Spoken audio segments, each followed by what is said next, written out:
Hello friends, എല്ലാവർക്കും പുതിയൊരു വീഡിയോയിലേക്ക് സ്വാഗതം. ഇന്ന് നമ്മൾ നോക്കുന്നത് വരുന്ന 8-ാം തീയതി നടത്താനിരിക്കുന്ന 10th ലെവൽ പ്രിലിമിനറി എക്സാമിന് വേണ്ടി തയ്യാറെടുക്കുന്നവർക്ക് വേണ്ടിയിട്ടുള്ളൊരു വീഡിയോ ആണ് നമ്മൾ ചെയ്യുന്നത്. അപ്പോൾ പ്രധാനപ്പെട്ട ചോദ്യങ്ങളാണ് നമ്മൾ ഇതിൽ ഉൾപ്പെടുത്തിയിരിക്കുന്നത്. വീഡിയോ മുഴുവനായിട്ടും കാണാൻ ശ്രമിക്കുക. നിങ്ങളുടെ അഭിപ്രായങ്ങൾ കമൻറ്റ് ചെയ്യുക.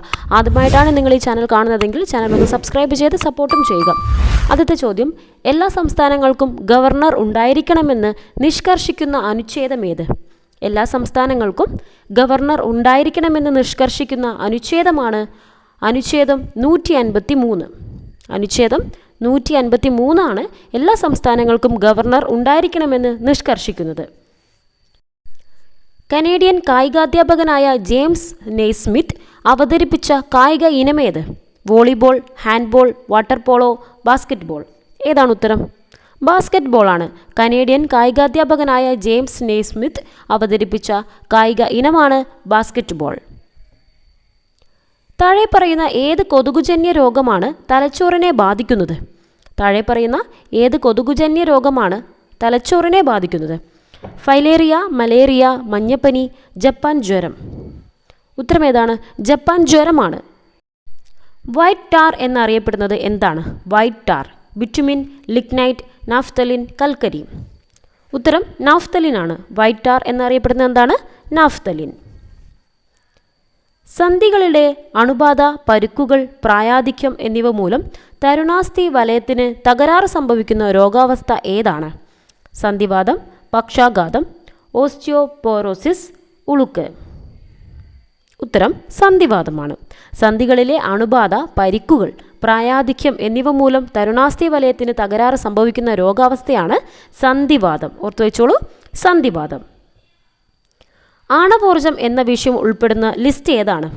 ആണവോർജം എന്ന വിഷയം ഉൾപ്പെടുന്ന ലിസ്റ്റ് ഏതാണ് എന്നാണ് ചോദിച്ചിരിക്കുന്നത്. യൂണിയൻ ലിസ്റ്റ് ഉണ്ട്, സ്റ്റേറ്റ് ലിസ്റ്റ്, കൺകറന്റ് ലിസ്റ്റ്, അവശിഷ്ട അധികാരം. ഏതിലാണ് ഉൾപ്പെടുക ആണവോർജം എന്ന വിഷയം? യൂണിയൻ ലിസ്റ്റിലാണ്. ഏതിലാണ്? ആണവോർജം യൂണിയൻ ലിസ്റ്റ്. ബേക്കേഴ്സ് എസ്റ്റേറ്റ് എന്ന പേരിൽ ഒരു കാലത്ത് അറിയപ്പെട്ടിരുന്ന പക്ഷി സങ്കേതം ഏതാണ്? അറിയാമോ? Bakers Estate. കുമരകം, കടലുണ്ടി, തട്ടേക്കാട് ഇവയൊന്നുമല്ല. ഏതായിരിക്കും ഉത്തരം? ഉത്തരം കുമരകമാണ് കേട്ടോ. ബേക്കേഴ്സ് എസ്റ്റേറ്റ് എന്ന പേരിൽ ഒരു കാലത്ത് അറിയപ്പെട്ടിരുന്ന പക്ഷി സങ്കേതം ഏതാണ്? കുമരകം. പീരിയോഡിക് ടേബിളിൽ 3 മുതൽ 12 വരെയുള്ള ഗ്രൂപ്പുകളിലെ മൂലകങ്ങൾ ഏവ? പീരിയോഡിക് ടേബിളിൽ 3 മുതൽ 12 വരെ ഉൾപ്പെട്ടതാണ്. ഹാലജനുകൾ, സംക്രമണ മൂലകങ്ങൾ, ആൽക്കലി ലോഹങ്ങൾ, ആക്ടിനോയിഡുകൾ. ഉത്തരം ഏതാണ്? 3 മുതൽ 12 വരെ. ഉത്തരം സംക്രമണ മൂലകങ്ങൾ. പീരിയോഡിക് ടേബിളിൽ 3 മുതൽ 12 വരെയുള്ള ഗ്രൂപ്പുകളിലെ മൂലകങ്ങൾ സംക്രമണ മൂലകങ്ങൾ. താഴെ പറയുന്നവയിൽ ഏത് സ്ഥാപനത്തിൻ്റെ രൂപവൽക്കരണത്തിൽ പ്രധാന പങ്ക് വഹിച്ച വ്യക്തിയാണ് കാമ്പിശ്ശേരി കരുണാകരൻ? വാസ്തുവിദ്യാ ഗുരുകുലം, കേരള കലാമണ്ഡലം, മലയാളം മിഷൻ, KPSC. ഏതാണ് ഉത്തരം? ഉത്തരം KPSC ആണ് കേട്ടോ. താഴെ പറയുന്നവയിൽ ഏത് സ്ഥാപനത്തിൻ്റെ രൂപവൽക്കരണത്തിൽ പ്രധാന പങ്ക് വഹിച്ച വ്യക്തിയാണ് കാമ്പിശ്ശേരി കരുണാകരൻ? കാമ്പിശ്ശേരി കരുണാകരൻ, KPSC. സ്വാതന്ത്ര്യ സമരകാലത്ത് ആദ്യമായി രൂപം നൽകിയ ത്രിവർണ്ണ പതാകയിൽ രേഖപ്പെടുത്തിയിരുന്ന താമരകളുടെ എണ്ണം എത്രയാണ്? സ്വാതന്ത്ര്യ സമരകാലത്ത് ആദ്യമായി രൂപം നൽകിയ ത്രിവർണ്ണ പതാകയിൽ രേഖപ്പെടുത്തിയിരിക്കുന്ന താമരകളുടെ എണ്ണം എത്രയാണ്? 8, 4, 10, 2. ഉത്തരം ഏതാണ്? ഉത്തരം 8 ആണ്. ഉത്തരം 8. ഒരു വൈദ്യുത സെൽ പോലെ പ്രവർത്തിക്കുന്നതിനാൽ ശരീരത്തിലെ പേസ് മേക്കർ എന്നറിയപ്പെടുന്നത് എന്താണ്? ഒരു വൈദ്യുത സെൽ പോലെ പ്രവർത്തിക്കുന്നതിനാൽ ശരീരത്തിലെ പേസ് മേക്കർ എന്നറിയപ്പെടുന്നത് എന്താണ്? Sinoatrial node, lymph node, spleen node, left ventricle. ഉത്തരം ഏതാണ്? ഉത്തരം സൈനോഏട്രിയൽ നോഡാണ്. ഒരു വൈദ്യുത സെൽ പോലെ പ്രവർത്തിക്കുന്നതിനാൽ ശരീരത്തിലെ പേസ് മേക്കർ എന്നറിയപ്പെടുന്നതാണ് സൈനോഏട്രിയൽ നോഡ്. അടുത്തത്, അന്നപഥത്തിലെ ബാക്ടീരിയകൾ ഉൽപ്പാദിപ്പിക്കുന്ന വിറ്റാമിൻ ഏതാ? അന്നപഥത്തിലെ ബാക്ടീരിയകൾ ഉൽപ്പാദിപ്പിക്കുന്ന വിറ്റാമിൻ ഏത് എന്നാണ് ചോദിച്ചിരിക്കുന്നത്. Vitamin K, vitamin A, vitamin C, vitamin D. ഉത്തരം ഏതാണ്? ഉത്തരം വിറ്റാമിൻ K ആണ്. അന്നപഥത്തിലെ ബാക്ടീരിയകൾ ഉൽപ്പാദിപ്പിക്കുന്ന വിറ്റാമിനാണ് വിറ്റാമിൻ K. കൊച്ചിയിലെ രാജഭരണത്തെ അനുസ്മരിപ്പിച്ചുകൊണ്ട് പ്രസിദ്ധമായ അത്തം ഘോഷയാത്ര നടക്കുന്നത് എവിടെയാണ്? കൊച്ചിയിലെ രാജഭരണത്തെ അനുസ്മരിച്ചുകൊണ്ട് പ്രസിദ്ധമായ അത്തം ഘോഷയാത്ര നടക്കുന്നത് എവിടെയാണ്? തൃക്കരിപ്പൂർ, തിരുനക്കര, തൃക്കാക്കര, തൃപ്പൂണിത്തറ. ഉത്തരം ഏതാണ്? തൃപ്പൂണിത്തറയാണ്. ഏത് വിളയുടെ സങ്കര ഇനമാണ് മുക്തി? ഉത്തരം പറയൂ. ഏത് വിളയുടെ സങ്കര ഇനമാണ് മുക്തി? തക്കാളിയുണ്ട്, പയർ, പാവൽ, പടവലം. നിങ്ങളുടെ ഉത്തരം ഏതാണ്? ഉത്തരം തക്കാളിയാണ്. മുക്തി എന്നറിയപ്പെടുന്നത് തക്കാളി. ചുവടെ പറയുന്നവയിൽ പാമ്പാടി ജോൺ ജോസഫിൻ്റെ പ്രസിദ്ധീകരണം ഏത്? ചുവടെ പറയുന്നവയിൽ പാമ്പാടി ജോൺ ജോസഫിൻ്റെ പ്രസിദ്ധീകരണം: സാധുജന പരിപാലിനി, സാധുജന ദൂതൻ, പ്രബോധകൻ, വേലക്കാരൻ. നിങ്ങളുടെ ഉത്തരം ഏതാണ്? സാധുജന ദൂതനാണ്. ജോൺ ജോസഫിൻ്റെ പ്രസിദ്ധീകരണമാണ് സാധുജന ദൂതൻ. താഴെ പറയുന്നവയിൽ മുംബൈ നഗരം പശ്ചാത്തലമായിട്ടുള്ള നോവൽ ഏതാണ്? താഴെ പറയുന്നവയിൽ മുംബൈ നഗരം പശ്ചാത്തലമായിട്ടുള്ള നോവൽ: അവകാശികൾ, ആൾക്കൂട്ടം, ഈ ലോകം, അതിലൊരു മനുഷ്യൻ, മഞ്ഞ്. ഈ ഓപ്ഷനിൽ ഏതാണ് ശരിയായിട്ടുള്ള ഉത്തരം? ആൾക്കൂട്ടം. മുംബൈ നഗരം പശ്ചാത്തലമായിട്ടുള്ള നോവലാണ് ആൾക്കൂട്ടം. അടുത്ത ചോദ്യം: താഴെ പറയുന്നവയിൽ എന്തിൻ്റെ പ്രധാന ധർമ്മമാണ് രോഗാണുക്കളെ പ്രതിരോധിക്കൽ? താഴെ പറയുന്നവയിൽ എന്തിൻ്റെ പ്രധാന ധർമ്മമാണ് രോഗാണുക്കളെ പ്രതിരോധിക്കൽ? അരുണരക്താണുക്കൾ, പ്ലേറ്റ്ലെറ്റുകൾ, അസ്ഥിമജ്ജ, ശ്വേതരക്താണുക്കൾ. ഉത്തരം ശ്വേതരക്താണുക്കൾ. താഴെ പറയുന്നവയിൽ എന്തിൻ്റെ പ്രധാന ധർമ്മമാണ് രോഗാണുക്കളെ പ്രതിരോധിക്കൽ? ഉത്തരം വരുന്നത് ശ്വേതരക്താണുക്കൾ. യുനെസ്കോ മദൻജിത് സിംഗ് പ്രൈസ് ഏത് മേഖലയിലെ സംഭാവനകൾ പരിഗണിച്ച് നൽകുന്നതാണ്? ശാസ്ത്രപ്രചാരണം, വയോജന വിദ്യാഭ്യാസം, കലാപരിപോഷണം, സഹിഷ്ണുത, അഹിംസ. ഉത്തരം പറയൂ.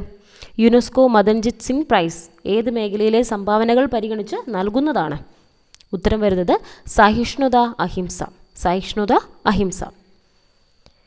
അടുത്ത ചോദ്യം: എർഗോസ്റ്റീറോൾ എന്ന കൊഴുപ്പ് ഏത് ജീവകമായിട്ടാണ് മാറുന്നത്? എർഗോസ്റ്റീറോൾ എന്ന കൊഴുപ്പ് ഏത് ജീവകമായിട്ടാണ് മാറുന്നത്? നിങ്ങളുടെ ഉത്തരം കമൻറ്റ് ചെയ്യൂ. ജീവകം എ, ജീവകം ബി, ജീവകം സി, ജീവകം ഡി. ഏതാണ് ഉത്തരം? ഉത്തരം ജീവകം ഡി ആണ്. എർഗോസ്റ്റീറോൾ എന്ന കൊഴുപ്പ് ഏത് ജീവകമായിട്ടാണ് മാറുന്നത്? ജീവകം ഡി.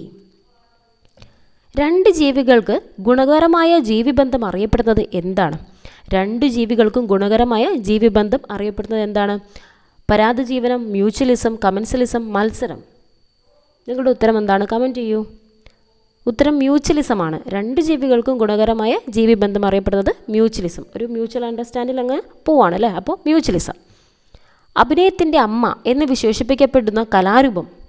അഭിനയത്തിൻ്റെ അമ്മ എന്ന് വിശേഷിപ്പിക്കപ്പെടുന്ന കലാരൂപം ഏതാണ്?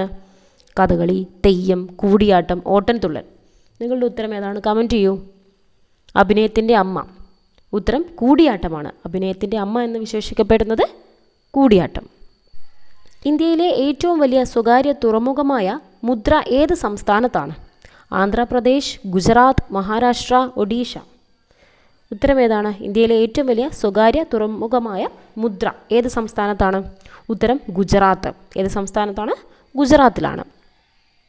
ഇന്ത്യയുടെ ആദ്യ ബഹിരാകാശ ടെലിസ്കോപ്പ് ഏതാണ്? ഇന്ത്യയുടെ ആദ്യ ബഹിരാകാശ telescope Mangalyaan, Aditya L1, Amazonia 1, AstroSat.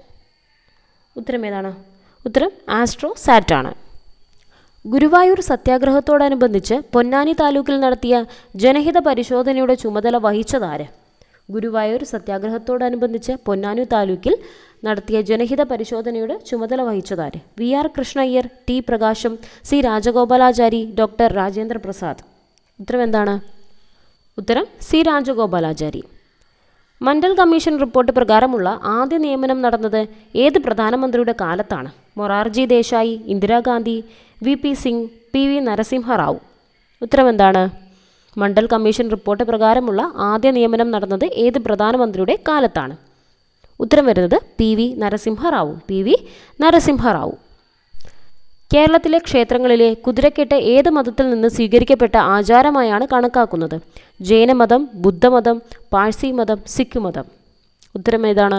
കേരളത്തിലെ ക്ഷേത്രങ്ങളിലെ കുതിരക്കെട്ട് ഏത് മതത്തിൽ നിന്ന് സ്വീകരിക്കപ്പെട്ട ആചാരമായാണ് കണക്കാക്കുന്നത്? ഉത്തരം വരുന്നത് ബുദ്ധമതം. ഉത്തരം ബുദ്ധമതം. ഡെക്കാൻ പീഠഭൂമിയുടെ ആകൃതി എന്താണ്? ഡെക്കാൻ പീഠഭൂമിയുടെ ആകൃതി ത്രികോണം, സമചതുരം, അർദ്ധവൃത്തം, ദീർഘചതുരം. നിങ്ങളുടെ ഉത്തരം എന്താണ്? ഉത്തരം ത്രികോണമാണ്. ഡെക്കാൻ പീഠഭൂമിയുടെ ആകൃതി എന്താണ്? ത്രികോണം. ചില പ്രാണികൾക്ക് ജലോപരിതലത്തിലൂടെ സഞ്ചരിക്കാൻ കഴിയുന്നതിന് കാരണമായ ബലം ഏതാണ്? പ്രതലബലം, വിസ്കസ് ബലം, പ്ലവക്ഷമ ബലം, ഇവയൊന്നുമല്ല. എന്താണ് നിങ്ങളുടെ ഉത്തരം? കമൻറ്റ് ചെയ്യൂ. ചില പ്രാണികൾക്ക് ജലോപരിതലത്തിലൂടെ സഞ്ചരിക്കാൻ കഴിയുന്നതിന് കാരണമായ ബലമാണ് പ്രതലബലം. ഉത്തരം പ്രതലബലം. അപ്പോൾ ഫ്രണ്ട്സ്, ഈ ഒരു വീഡിയോ എല്ലാവർക്കും യൂസ്ഫുൾ ആയി എന്ന് കരുതുന്നു. നിങ്ങളുടെ അഭിപ്രായങ്ങൾ കമൻറ്റ് ചെയ്യാൻ മറക്കരുത്. കൂടുതൽ വീഡിയോസിനായി ചാനൽ സബ്സ്ക്രൈബ് ചെയ്ത് സപ്പോർട്ടും ചെയ്യണേ. Thank you for watching.